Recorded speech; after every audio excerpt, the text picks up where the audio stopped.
நம்மில் பலரும் தர்மம் அல்லது சதக்கா என்றால் ஏழைகளுக்கு கொடுப்பது மட்டும்தான் என்று நினைத்துக் கொண்டிருக்கிறோம். ஆனால் தினமும் நாம் நம் குடும்பத்திற்காக படும் கஷ்டமும் ஒரு சிறந்த தர்மம் என்பது உங்களுக்கு தெரியுமா?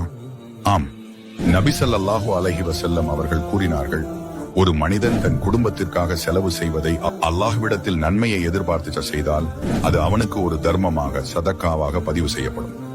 இங்கே கவனிக்க வேண்டிய முக்கியமான விஷயம் என்னவென்றால், அல்லாஹ்விடம் நன்மையை எதிர்பார்த்து என்பதுதான். நீங்க காலையில வேலைக்கு போறது, ஆபீஸ்ல ஓவர் டைம் பாக்குறது, வீட்டு வாடகை, பிள்ளைகளோட ஸ்கூல் ஃபீஸ், ஏன் வீட்டுக்கு வாங்குற மளிகை சாமான் உட்பட எல்லாமே தர்மமாக மாறும் சக்தி கொண்டது. எப்போது தெரியுமா? இறைவா, நீ என் பொறுப்பில் ஒப்படைத்த குடும்பத்தை காப்பாற்றுவது என் கடமை, அதற்காகவே நான் உழைக்கிறேன் என்ற நீயது உங்களுக்கு இருந்தால் மட்டுமே.